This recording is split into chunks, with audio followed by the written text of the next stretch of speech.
Hello, my fellow Write-nocerouses. Welcome to Let's Write Scripts. I'm Micah Craddy, the head of writing at Arc Studio, the best screenwriting app in the world.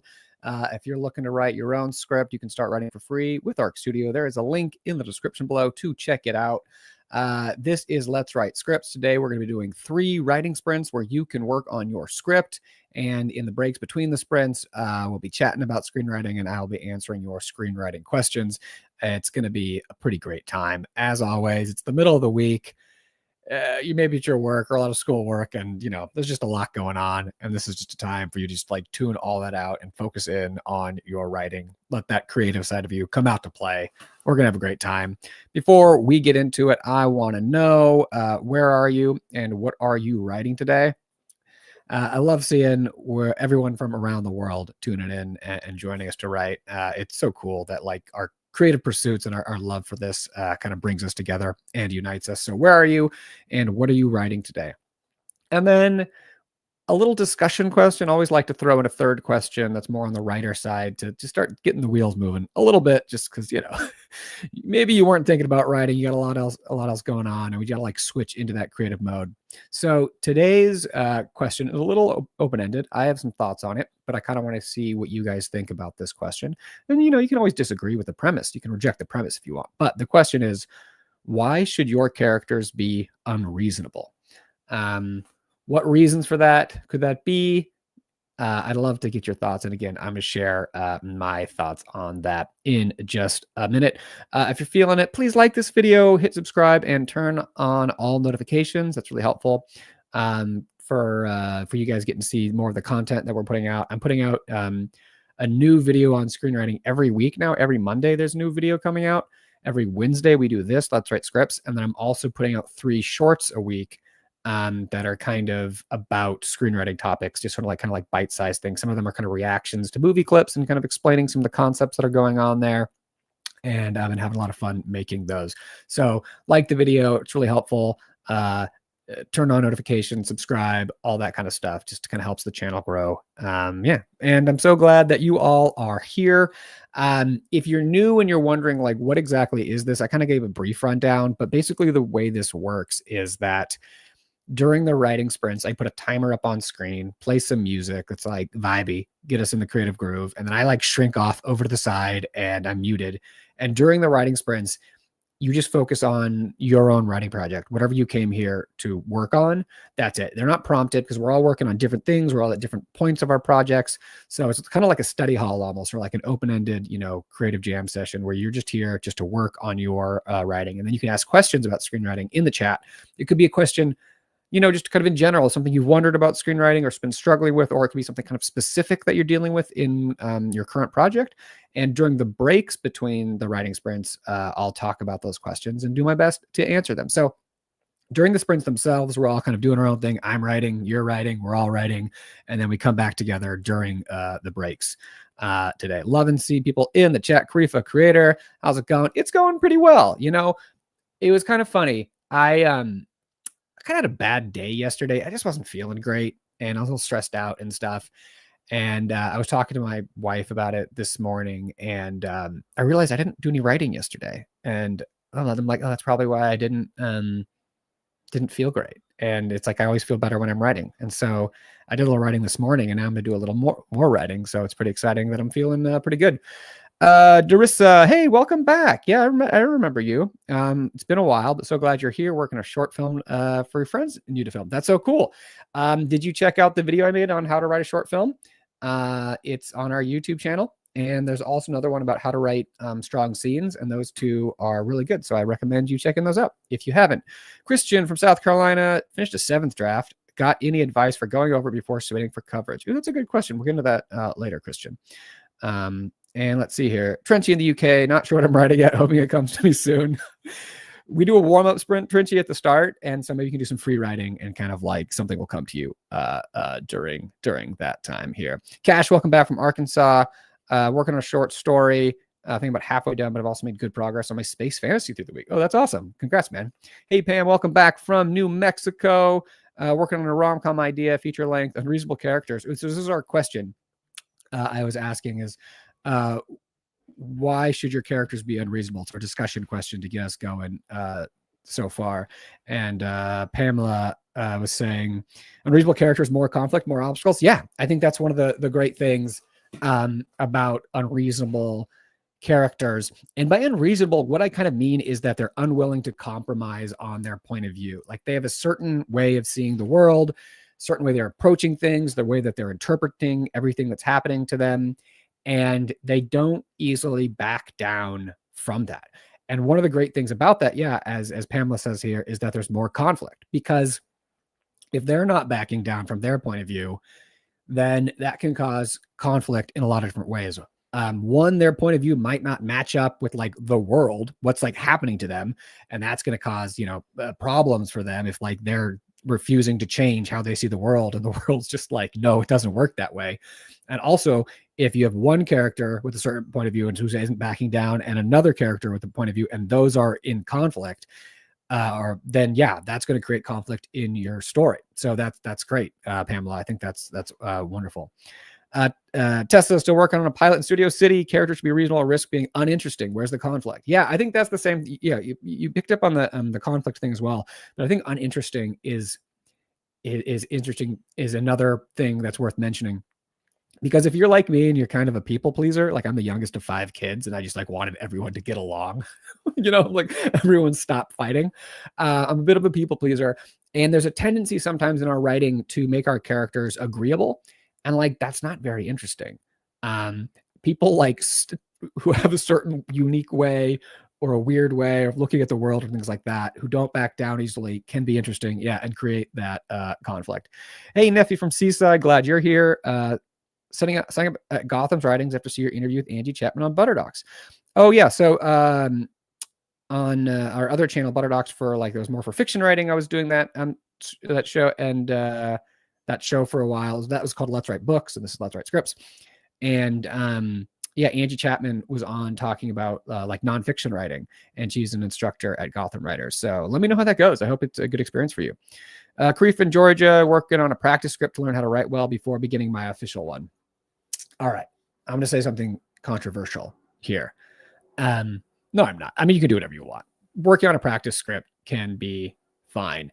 And maybe there's a specific reason why you're choosing the one. I will say though, in general, like just to all the writers out there, like don't hold back, because there's this tendency to like wait to get to like your good idea until you're developed. And I understand that, but trust that you'll have more ideas. I would say like write the one that you're excited to write, because that's the one you're really going to put into it. If you're excited to write this practice one and like you're doing it and you're down, great. But if you find yourself stalling a little bit, I always find that if I'm writing something that's like not for real, then I lose momentum. There's a risk of that. So I will say, if you're not losing momentum, awesome. Then like finish this, great, learn from it. But if you do find yourself stalling out, one of the reasons might be that like, because it's practice.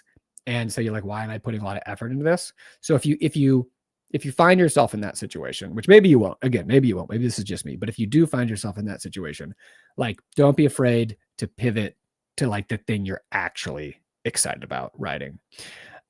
Juno from Massachusetts doing some free writing. Sounds great. John in balmy New Jersey. How hot is it there? And is it humid? Let me know. Taking a break from my screenplay and starting on a short story. I'm also working on a short story today. I wrote a draft of this and I got some notes on it, and the notes were actually like really positive, and I was really excited. There are things I can do to make it better. I'm just like, I've been writing a series of short stories, and like, I set a goal to write 5 short stories basically over the next, I think I started this in like June, and I've written drafts of 3 so far. And it was like the third one was the one with the best first draft. I'm going to revise some of the other ones, but like, there was like, they needed more work, but this one I like felt like it's very close to the thing I want it to be. So I'm going to be working on that today. I'm revising a short story. And like, it's really fun. It's really fun to play with different muscles, and like do prose writing. Cause I've been, for the past years, just been like focusing on scripts. So it's great.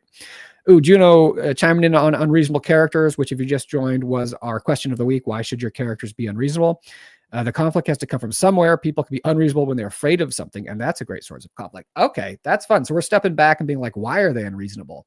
I like that, adding layers here. That's awesome. Yes, so they can be afraid of something. They are afraid of vulnerability. there's something they're putting up this front. They're refusing to see other things because to do other those things would open themselves up for potentially being hurt in some way.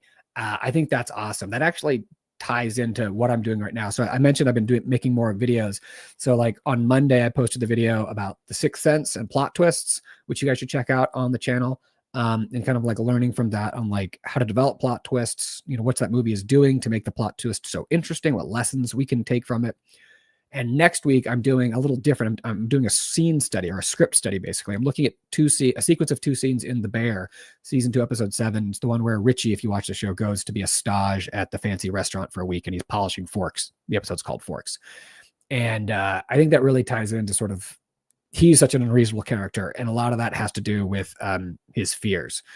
So I think that is awesome. That's a great motivation for a character being unreasonable. So Juno, thank you for sharing that. Raymond in Denver working on a goofy feature comedy.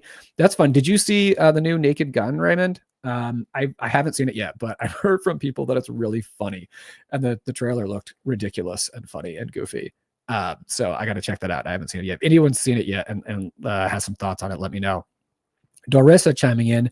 I don't know if characters should be unreasonable, but I can see a reason being in that it gets a viewers react strongly and feel invested, kind of like your typical Reddit/am I the a-hole post. Yeah, so that's true. I mean, it also has something to do with being unreasonable, with being interesting. People are drawn to that. And I'm glad you actually kind of pushed back, because when I say why should your characters be unreasonable, I'm not saying that every character has to be unreasonable. Like you could have characters that are overly reasonable, right? Like they're too pliant. They're too like willing to compromise and back down and like, go along with the flow, and that can cause problems. Too. I'm just saying, being reasonable is one tool that you can use, but you could do the exact opposite. You could do different ways. But yeah, so that's cool. Marissa, thanks for chiming in here.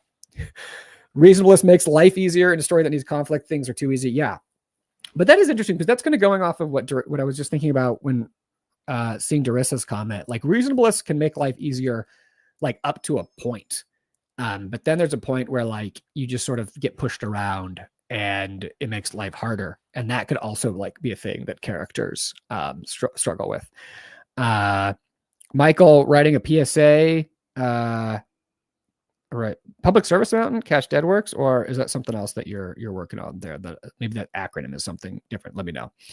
I'm not sure what you mean by unreasonable characters. Shouldn't they be not annoying to the audience by being random? So that kind of goes to the definition I was talking about earlier, where I mean by being unreasonable that they have a very strong point of view and that they're unwilling to back down from it. And that is how you drive conflict, the way that I was talking about. Scuba Delic in Sacramento.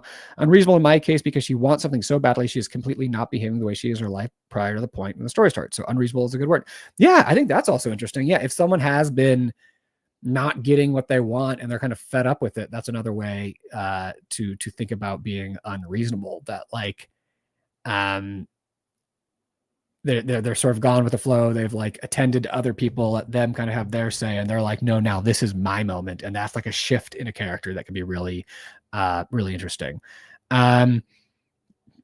Brian from Jacksonville, work on your comic characters be unreasonable to make them unique, and that's enabling you to communicate and persuade any idea. Well, yeah, the uniqueness thing is also interesting too. It's like, what's the thing they're being unreasonable about? What's their specific point of view? And like, how can you shape that to make something just like very specific to that character is pretty cool.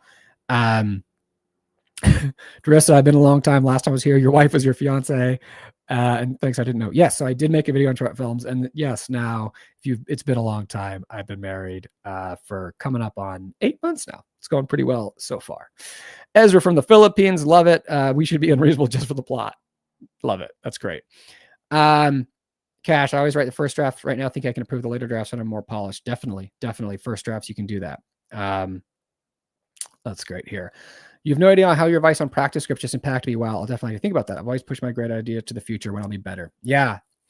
There's this risk of, and I've seen this, and the reason I brought it up, Karifa, is not just for you specifically, because I've seen other people talk about this where they're waiting to do their good idea. And it's like one day, someday I'm going to write my good idea. But if you're always pushing it off, then like it'll never come. You'll never get there. I think it's like write the good idea and trust you'll have more. If you had one good idea, you're going to have more ideas. Like, we can't be so precious about our ideas. We have to write them and then move forward, or else there's a risk of kind of getting stuck. Now, if you drunk people can be unreasonable. Yeah, that could be something in a script as well. All right, fantastic. And Ryan with me from Maryland, working on some shorts and reading some scripts. Great. All right, we're gonna have a great show today. It's always weird calling this a show because it's kind of like an event / show, but no, it's a show. That works. We're gonna get into our first script, or our first sprint here in a second. It's going to be the 15-minute sprint. And again, if you're just joining and you're like, what is this thing? I'm going to put a timer up for 15 minutes. I'm going to play some music. I'm going to say hi to Paula from Northern Virginia.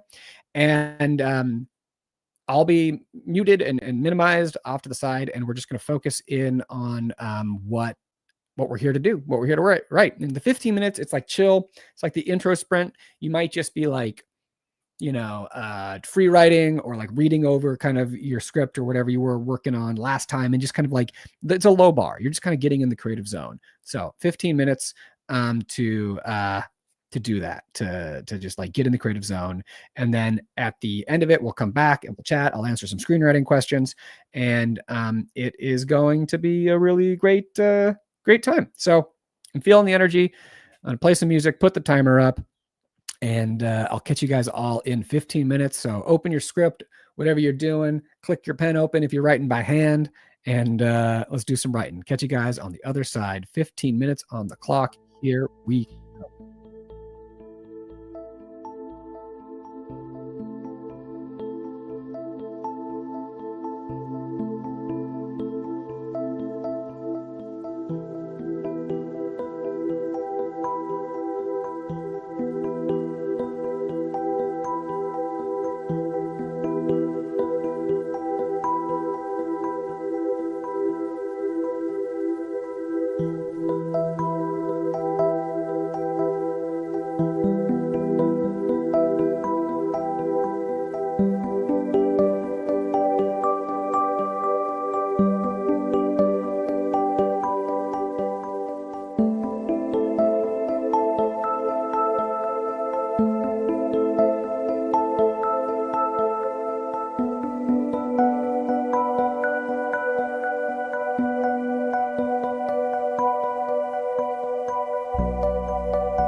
right, that brings us to the end of the first writing sprint, the 15-minute writing sprint. Welcome to those of you who just joined during that sprint. This is Let's Write Scripts. We're doing 3 timed writing sprints where we can work on our scripts or other creative projects, or maybe you're just taking a break from work and you want some company and you're working on a spreadsheet or something, whatever it is. We're doing 3 timed sprints. That was the first one.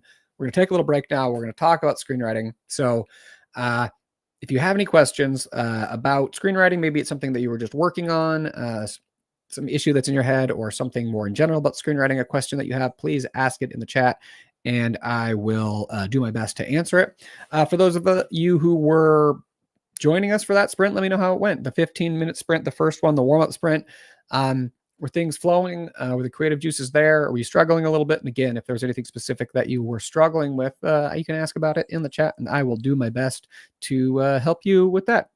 It was pretty good for me. Like I mentioned, I'd already done some writing earlier this morning. So I was kind of in the creative flow. And it was actually nice to have a little break because I was doing some other work in between. But yeah, it was easy for me to like hop in and get working because again, I'd already sort of done my warm up earlier in the day, but I want to know how it went for the rest of you. So please get in the chat and let me know. Welcome. We had some people who joined us there. Let's see who was there. Anthea showed up from Delaware, TD in Oregon, Paula working on your pilot and newsletter. So glad that all of you were here. Juno said, been really appreciating the Arc Studio video lately. Plot twist, there will be blood, writing lessons, and midpoint ones especially. Oh, that's awesome. So yeah, I've been making more videos on the channel that you're on right now. You can click on it to check them out. So I did one on plot twists that released on Monday, and that was looking at The Sixth Sense, which by the way, if you haven't seen it or it's like been a long time, and it's kind of a movie that's sort of become a cliche a little bit, like it's known as a gimmick for the big twist at the end, but like I recommend it. It's disconcerting. The relationship between the mother and the son is like beautiful and sad and just like heartbreaking. Bruce Willis is fantastic. It was just like a really fun, good movie. So I recommend it. And I kind of, did a video examining the plot twist and like foreshadowing, how the foreshadowing works, what it does, kind of the kinds of plot twists, the roles plot twists can have in your story. So you can check that out. I did one on There Will Be Blood, also, which was like different screenwriting. I think it was like 5 screenwriting lessons or something or more from There Will Be Blood. And then I did one on midpoints that was looking at the midpoint of Parasite. So been doing new ones. And again, I'm posting one on Monday, this coming Monday, that's going to be about the bear and a kind of a scene study looking at the scenes in season 2, episode 7, where cousin Richie, if you watch the show, is doing his stage work, working like he's an intern basically at this fancy restaurant, and he's just getting super frustrated, having to polish forks all day. And there's these 2 scenes that kind of start the turning point in the development in his character. So I'm looking at those scenes. So I'm having a lot of fun making those videos, and I'm glad you know that they are helpful. Anya getting a writers group together, going to Edinburgh Film Festival next week. So having some writing to do, pitch my script. That's fantastic. So glad that you're here and have fun in Edinburgh. I don't really have a Scottish brogue, but that's so cool. I've always wanted to go. So I hope you have a great time. And Anya's also responding to the question that we were having, our sort of like writer's question, which was, why should your characters be unreasonable? And she brought up the example of Erin Brockovich. She's demanding, she's cold, she's annoying, and she cares so deeply about the people affected by environmental tragedy. And I think that this brings up another thought, Anya, about unreasonableness in characters, is that they're really great for driving the story forward. Like she is so single-minded and determined that like she can deal with any obstacle, and she just like pushes that whole story forward. And that's like another thing that unreasonable characters can do. They can make things happen, like in Erin Brockovich. So that's good insights there, Anya. Victoria is here working on a short story. The plan is to turn it into a screenplay. That's kind of what I'm doing as well. It's fun to write short stories. A couple of pointers that I've learned in doing this so far is that it's kind of funny because it's like a short story. Obviously, sometimes it can contain a whole movie, but oftentimes it won't. But it's like, it just needs to kind of contain, particularly because you can also try to sell short stories, which is kind of what I'm writing this one with. The point is to sell it to be as literary material to be adapted. And if you're trying to do that, then really you want the short story to basically contain the unique premise and of like the world or the story, whatever, like the thing that's unique It can't just be like the first act necessarily of the movie. Like it needs to contain whatever like is special about it. Like, oh, that's a movie about this, and really have the seeds of a good character.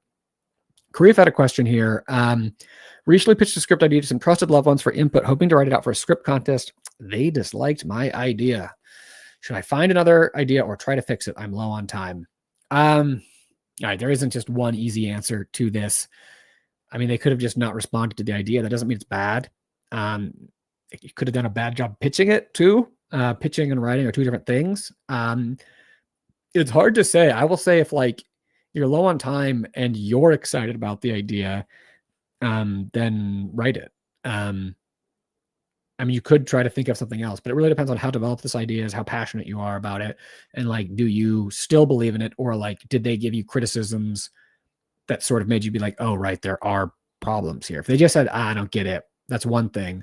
But I don't know, you can also try to use their feedback, whatever it was, to sort of look at that idea and maybe reshape it and add maybe if it was missing. I don't know how helpful the feedback they gave you was. But maybe try to think, like, what did they not like about it? What did they not respond to? Was it missing something? Because there's this thing called the note behind the note, where sometimes people give you a note and you don't agree with that note. They'll say like, you should do this. And you're like, I shouldn't do this. But you can step back and be like, okay, why did they give me that note?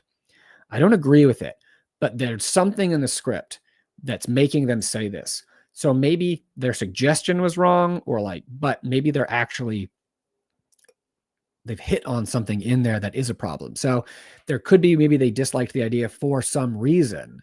And if you can kind of identify that, then you can maybe improve it. So I would say that. Tessa, Thesaurus was my best friend during that sprint. I use the Thesaurus all the time. I love the Thesaurus. Like, it's just so fun. And then like eventually I'll have like 8 tabs open, because I'll be like, oh, I'll open that word in the Thesaurus and then look at those words and then another word. And sometimes it takes like 5 steps to get to the one that like, I mean, so I'm with you there. That's fantastic here. Subtly, defining characters is a really hard task. I think it's on its way to breaking the structure of a scenario I'm working on, maybe because I'm still getting to know them more deeply. It is really hard. And one of the things I just think that's very helpful to define your characters, which I am kind of a broken record, I say this all the time, is figuring out what they want and why they want it. Because there's so much about a character. Like, I mean, characters they aren't people, right? They're fake, right? They're facsimiles, they're representing things. And the only things that really matter about the character is what they're going to do moving forward in your story. So the key things to that really are like what they want and why they want it. And if you have those things, you're like really on your way. As a very methodical writer, what are some tips to help me stay motivated while I take a while to plan things out? I mean, motivation is a tricky thing. It's kind of on you.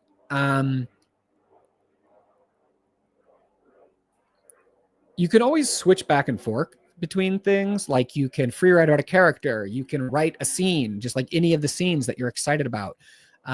Like, you don't have to just kind of plot everything methodically all like beforehand before you get to the other kind of things. You can like switch up the order and work on things. You can write a scene in the middle of the script. You can write the ending first. You can do a lot of different kinds of things.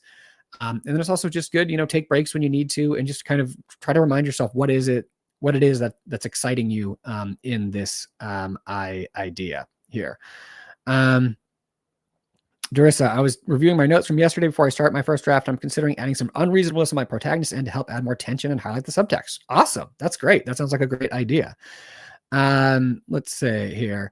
Recently subscribed to one of Arc Studio's paid packages, or tutorial, how to use Arc Studio. We have videos on the channel, and there's also a help center at help.arcstudiopro.com. A lot of it's intuitive, though. You just like use it and you figure it out as you go, but there are resources. Yeah.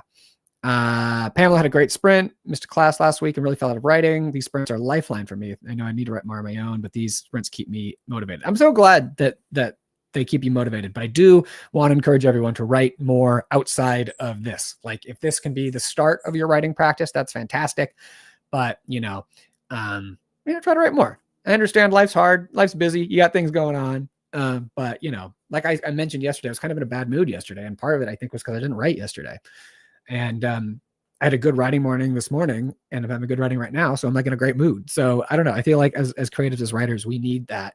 Because there's just a lot of other stuff in life that's always not great. There's problems. There's things that happen. There's problems in the world. And keeping your, feeding and nurturing your creative side are always good. Ooh, this is interesting. Curious, anyone uses personality theories or other psychology concepts to develop your characters? I know a lot of people do that. There's was it Enneagrams or whatever it is. There's personality types. There's all different kind of things that people use. I'm going to be curious if other people use those too. I don't personally use those things, but I know some writers find them very helpful. So if anyone else does, get in the chat and let me know. Ooh, here we go. Another question. Ryan's asking, how do I stop feeling like I betrayed my script? I end up writing, but I do not like it, even though it works, either by the character dialogue or not putting in the right camera shot. Well, are you filming this yourself? If not, then the camera shots and stuff don't really matter. And if you didn't put in the right dialogue, then rewrite it.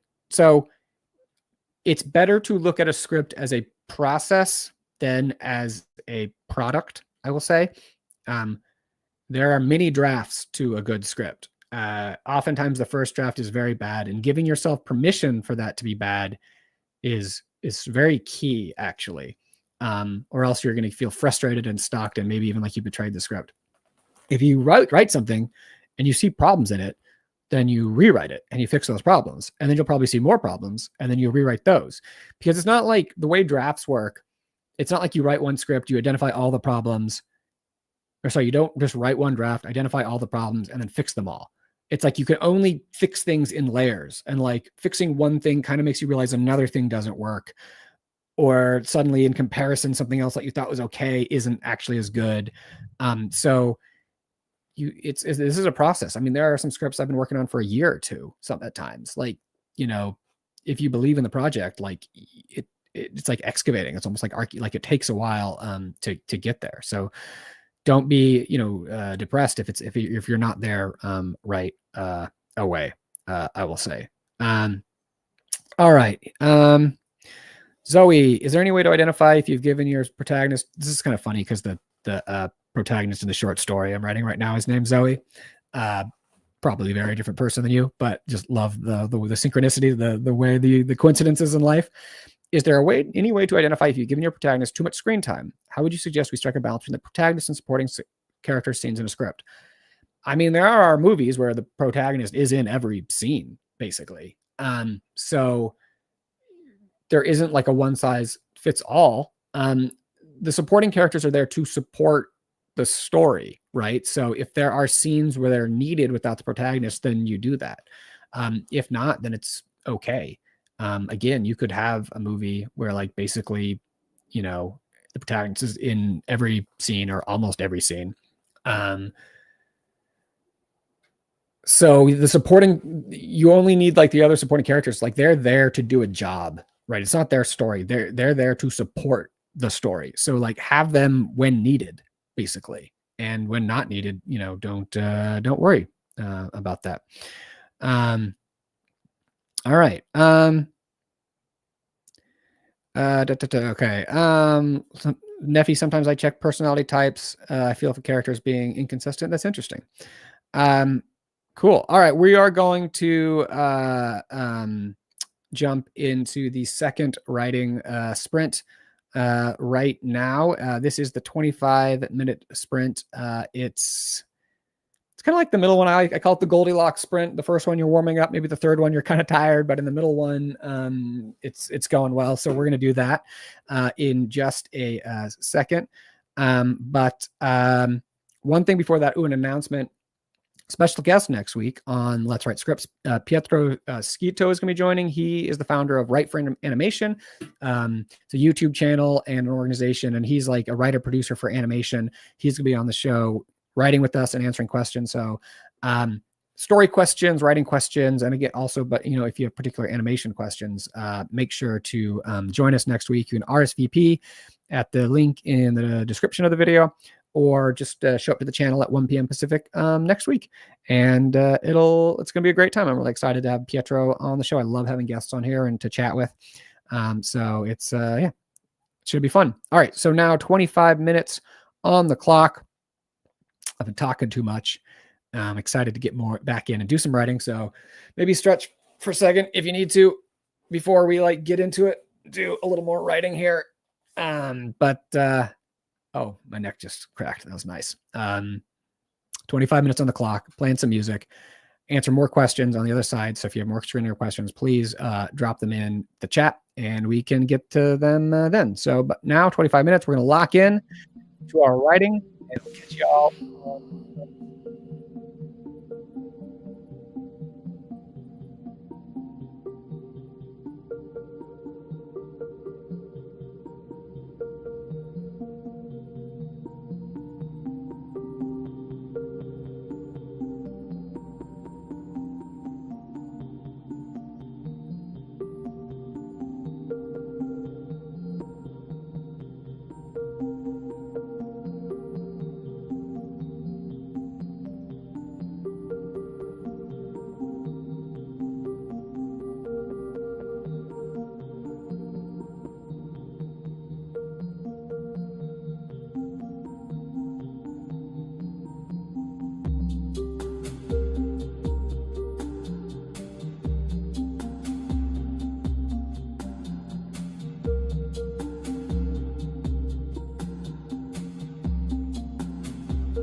Sorry, y'all.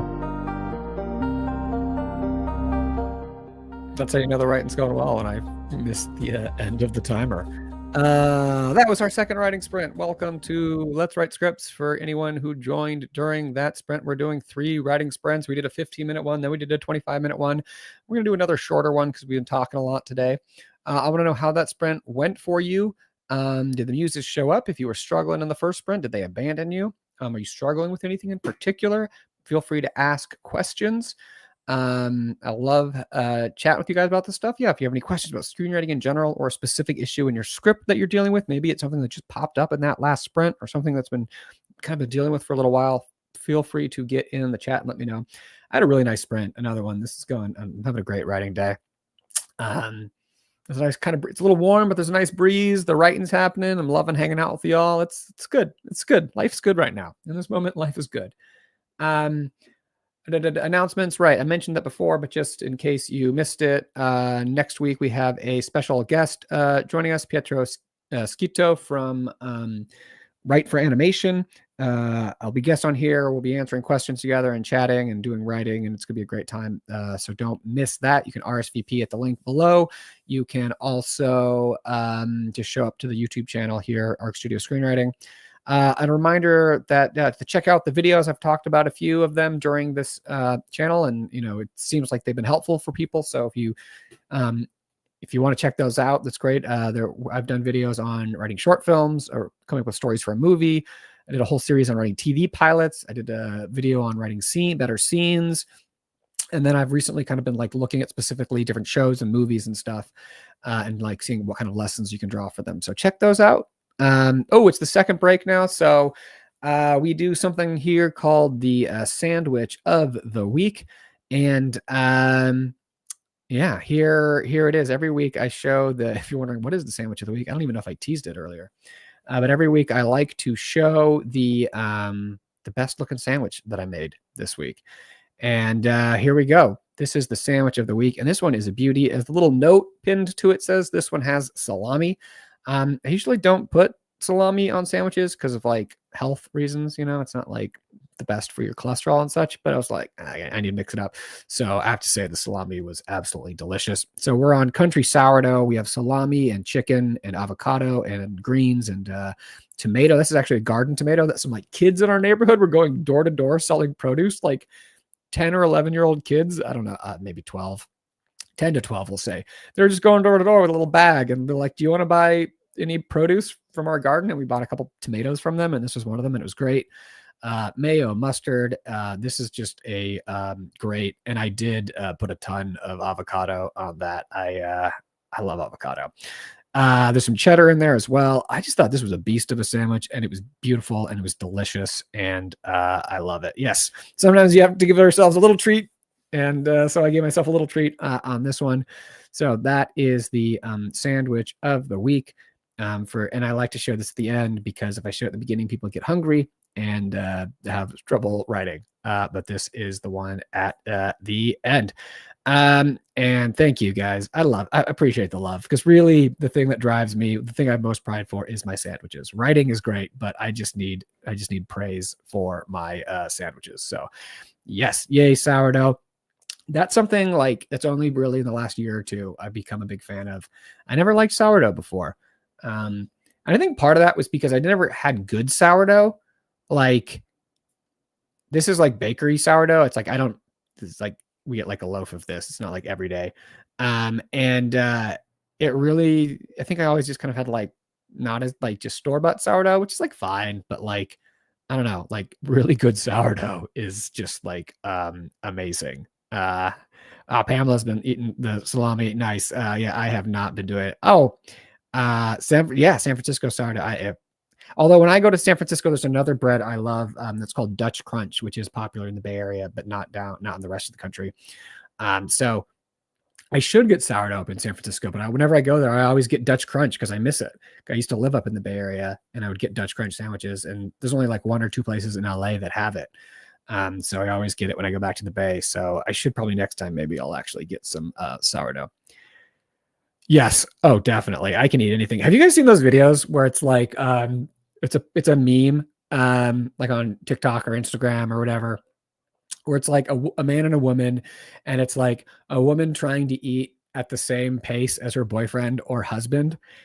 And it's just like fantastic. And like there's this one that I love where it's like they each have a donut, and like he takes a bite and she takes a bite, but he eats the entire donut in 3 bites, just like smashing it into his mouth. And like the look of horror in her eyes is so great. So I have to say, yeah, I can definitely, I'm like a python when it comes to sandwiches. So it was great. All right. Any other, and I think about opening a sandwich shop every day. But my dream is to like open a sandwich shop when I'm like fantastically wealthy, so that it doesn't have to make any money and it's not like a struggle. Like I don't want to hustle. Like opening restaurants is incredibly hard. The failure rate is so high, and you have to work so hard. And like that's not what I'm looking for at all in my sandwiches. Sandwiches for me are like a delight and a hobby. So I want to be like a hobbyist sandwich shop, you know, like rich people who open dude ranches. Have you guys heard of a dude ranch is like a fake ranch basically where you can go and pretend to be a cowboy. I want to have like a dude sandwich shop where I can like pretend to be a sandwich shop owner, but don't actually have to deal like with any of the stresses of eating it. That's my dream. Ryu Mario Veda. Hey, I'm drafting a very badly written plan to a script. Any tips on how to make it sense of it without betraying the plot of it? It really makes no sense. Well, it's a little confusing because if it doesn't make any sense, then how are you betraying the plot? I guess I would say. But yeah, anytime you're like doing an adaptation, like you have to sort of free yourself of the obligation to replicate the thing. Like if you're turning a book into a script, a book into a play into a movie, any of those kind of things, you just have to kind of free yourself a little bit. Often, I mean, for plays into scripts, some of them, like if you watch some movies like 12 Angry Men or something like that, like they are basically plays. So that's one approach, but really just getting down to like what the core of it is, you know, like what is the story that you're trying to tell? Like the character story, what are the characters going through and like, how do they change, you know, because of it? And that like kind of keying in on that thing and then writing that in your script. So freeing yourself, like you mentioned a little bit about like the sequence of events, like freeing yourself a little bit about the exact sequence of events. It doesn't have to be the same. It's like, what is this? It's kind of plot versus story. Plot is the sequence of events, and story is what your characters go through and why. And so think about like, what is the story? And then start with that and translate that into scenes. I would say. There's another question earlier. Veronica, I missed this. She said, I'm autistic. It helps better to have a consistent person to talk to. It's possible to reach out to the same person within Arc Studio for help. I'm assuming you mean like writing help in particular, like writing advice, anything like that.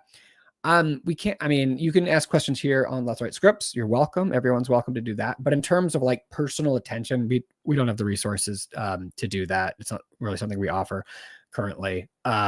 If you really want that, I'd recommend looking into classes. There are online screenwriting classes. Someone mentioned earlier the Gotham Writers is one. Their UCLA Extension is another one. And there's a bunch that you could find. But if you're looking for that level of attention, it's kind of, you're probably going to need a class. I would say. All right. I also really love people in here kind of talking about like the personality tests and how they use them and kind of sharing tips, which is fun because I don't necessarily approach things that way. And so it's great seeing you guys kind of like share pointers with each other, because it's like, I'm not the end all and be all of writing. I just kind of know, you know, what I've thought about and what works for me, and I can share my experience. But like, you know, there's other approaches and out there. So I'm excited. I'm glad to see you guys sharing with each other on there. I don't know if you guys just heard that loud bang noise, but a squirrel just dropped a pine cone on the roof of my office, which happens all the time. It's like a war zone out here. All right. So we're already at 2:22. Wow. So many great questions and discussion today. So we're just going to end again with the 15-minute sprint. We've kind of been doing this lately as we talk more about screenwriting. So let's see here. What do I need to say here before we get into the final sprint? Next week, special guest. Please don't miss that. This is going to be a really great time. Check out the videos on the channel. Subscribe, turn on notifications. Please like this video if you haven't. It really helps. Yeah, so we are going to... I thought you were going to say a squirrel dropped in your roof. Okay, so I have to say, though, Teresa, I have seen, because my office looks out into a yard under a big pine tree, which the squirrels are just constantly on and like fighting each other. And there's like also a barbecue, like a grill, a propane grill out like 5 feet in front of my office. And I have seen a squirrel fall 20 feet from a tree and bang into the barbecue and then just like walk away. So I have actually seen a squirrel fall out of the tree, which actually scares me because we have dogs, and like I'm really scared that the squirrels are going to fall one day and like my dogs are going to catch them. Or like my dog Marlo in particular, who hates these squirrels. So let's just hope that they stay up in the branches and don't fall out. I think squirrels are like very resilient. It's like rats. It's like the smaller a creature gets, like imagine like an ant. Like you can drop an ant and it will be fine. And that's like 1,000,000 times its height, you know? So it's like, I think the smaller animals get, the more resilient they are to falling. All right.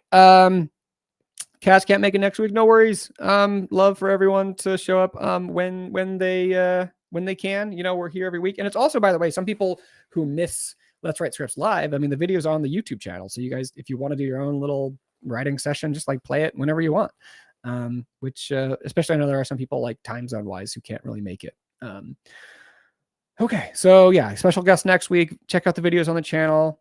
Yeah, those are the big announcements. So let's get into the final writing sprint. If you have to leave during this sprint, thank you so much for coming. Say farewell in the chat. Let me know how it went.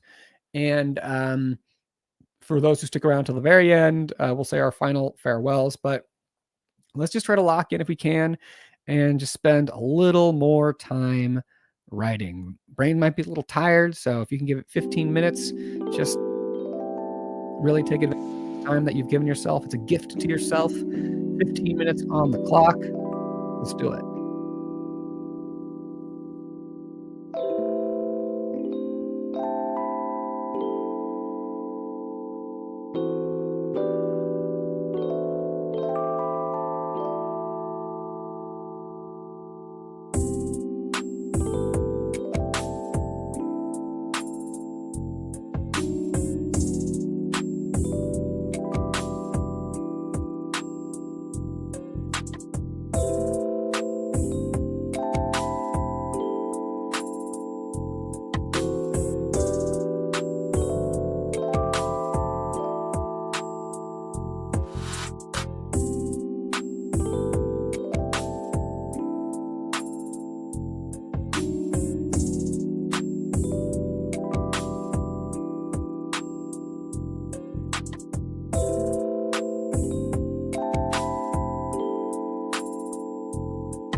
All right, and this brings us to the end of Let's Write Scripts for Wednesday, August 13th.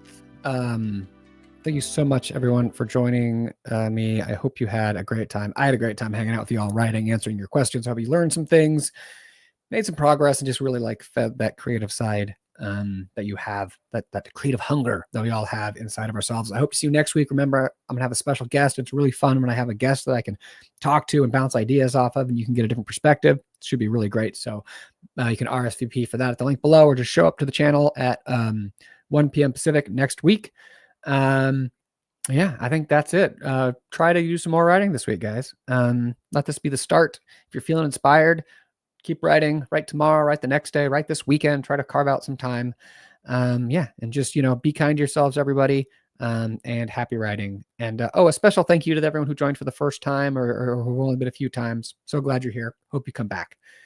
That's it. All right, I'm signing off, everybody. I'll see you all later. Have a good one.